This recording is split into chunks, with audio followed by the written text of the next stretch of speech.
نحمده ونصلي على رسوله الكريم اما بعد فاعوذ بالله من الشيطان الرجيم بسم الله الرحمن الرحيم ومن يتق الله يجعل له مخرجا ويرزقه من حيث لا يحتسب ومن يتوکل علی اللہ فهو حسبه. سورہ طلاق کی یہ آیت میں آپ کے سامنے تلاوت کی. اس میں اللہ کا وعدہ ہے وَمَن يَتَّقِ اللَّهَ، جو شخص متقی بنے گا، اللہ کا تقوی اختیار کرے گا، تو دو وعدے ہیں. وَمَن يَتَّقِ اللَّهَ يَجْعَل لَّهُ مَخْرَجًا وَيَرْزُقْهُ مِنْ حَيْثُ لَا يَحْتَسِبُ. جو شخص متقی بنے گا، اللہ تعالیٰ ہر تنگی میں سے نکلنے کا راستہ، مخرج، ہر تنگی میں سے نکلنے کا راستہ بنا دے گا. وَيَرْزُقْهُ مِنْ حَيْثُ لَا يَحْتَسِبُ، روزی وہاں سے دے گا جہاں سے وہ گمان بھی نہیں کر سکتا. اللہ ہر چیز پر قادر ہے. وہ جیسا چاہے جب چاہے سبب بنا دے، وہ جب چاہے کسی مصیبت کو دور کرنے کا ذریعہ بنا دے، سبب بنا دے. تو وَمَن يَتَّقِ اللَّهَ، تقوی سے کیا مراد ہے اس کو سمجھنا. یہ عربی زبان کا لفظ ہے، اللہ سے ڈر جانا.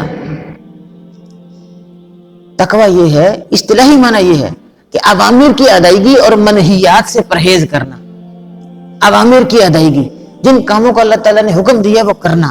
نماز پڑھو، زکوٰۃ دو، روزہ رکھو، حج کرو، ماں باپ کی خدمت کرو. جن کاموں کو اللہ تعالیٰ نے حکم دیا کرنے کا ان کو کرنا. اور منہیات یا نواہی، جن کاموں سے اللہ نے منع کیا ان سے رک جانا. جھوٹ نہیں بولنا، چوری نہیں کرنی، چغلی نہیں کرنی، غیبت نہیں کرنی، کسی کو قتل نہیں کرنا، کسی کا حق نہیں مارنا. یہ حرام کام ہے جن سے اللہ تعالیٰ نے روکا ہے، ان سے رک جانا. اوامر کی ادائیگی اور جن کاموں سے اللہ نے روکا ہے ان سے رک جانا، یعنی منہیات سے پرہیز کرنا. اس کو تقوی کہتے ہیں. یہ ہم نے کرنا ہے. اس کے بعد یہ وعدہ ہے وَمَن يَتَّقِ اللَّهَ، جو شخص اوامر کی ادائیگی اور منہیات سے پرہیز کرے گا تو یجعل لہ مخرجا، اللہ تعالیٰ اس کے لیے مخرج، ہر طرح کی مصیبت، تنگی میں سے نکلنے کا راستہ بنا دے گا. وَيَرْزُقْهُ مِنْ حَيْثُ لَا يَحْتَسِبُ، روزی وہاں سے دے گا اللہ تعالیٰ جہاں سے وہ گمان بھی نہیں کر سکتا. تقوی کے 50-55 کے قریب فائدے اللہ تعالیٰ نے قرآن میں ذکر کی، قرآن میں ذکر کی، حدیث کی بات نہیں کر رہا، قرآن میں ذکر کی. اسی طرح سے سورۃ طلاق کی تھوڑا سا آگے آتا ہے وَمَن يَتَّقِ اللَّهَ يَجْعَل لَّهُ مِنْ أَمْرِهِ يُسْرًا. جو شخص متقی بنے گا اللہ تعالیٰ اس کے معاملات میں یسر پیدا کر دے گا، آسانی پیدا کر دے گا. مسائل حل ہوں گے خود بخود. جیسے آج کی دنیا میں، آج کرونا وائرس دیکھ رہے، پوری دنیا میں ڈسکور نہیں ہوا ابھی، اس کی میڈیسن ڈسکور نہیں ہوئی. تو ایسے حالات میں طبی علاج موجود نہیں ہے. طب علاج نہیں کر رہی کرونا وائرس کا، لیکن شریعت علاج کر رہی ہے. قرآن اس کا علاج جن سے وہ تجویز کر رہا ہے. اللہ اس تنگی میں سے نکلنے کا ہمارے لیے راستہ بنا دے گا. شرط یہ ہے کہ ہم متقی بن جائیں، اللہ تعالیٰ سے ڈرنے والے بن جائیں، اللہ کو خوش کریں. اللہ ہم سے ناراض ہے، اللہ تعالیٰ کو راضی کریں. سورہ اعراف میں آتے ہیں وَلَوْ أَنَّ أَهْلَ الْقُرَىٰ آمَنُوا وَاتَّقَوْا، اور اگر بستیوں والے ایمان لے آتے، واتقوا، اور متقی بنتے، فَتَحْنَا عَلَيْهِمْ بَرَكَاتٍ مِّنَ السَّمَاءِ وَالْأَرْضِ، تو یقیناً ہم ان پر زمین و آسمان کی برکات کھول دیتے. آسمان سے پانی برستا اور زمین فصلیں اگاتی، فصلیں لہلاتی. شرط کیا تھی؟ وَلَوْ أَنَّ أَهْلَ الْقُرَىٰ آمَنُوا وَاتَّقَوْا، وہ ایمان لاتے. نہ صرف یہ کہ ایمان لاتے، ایمان کے بعد متقی بھی بنتے، گناہوں سے بچتے. قرآن کہتا ہے ان للمتقین مفازا، بے شک پرہیزگار لوگوں کے لیے کامیابی ہے. ان للمسلمین مفازا نہیں کہتا، ان للمتقین مفازا، بے شک وہ لوگ جو متقی ہیں، یعنی ایمان لانے کے بعد پھر گناہوں سے بچتے ہیں، ان کے لیے کامیابی ہے. حدائق و اعنابا، باغات ہیں، انگور ہیں. تو ڈر جانا، اللہ تعالیٰ سے ڈرنا. عبداللہ بن مسعود رضی اللہ عنہ کا قول ہے ان اکبر آیت فی القرآن فرجا ومن یتق اللہ یجعل لہ مخرجا.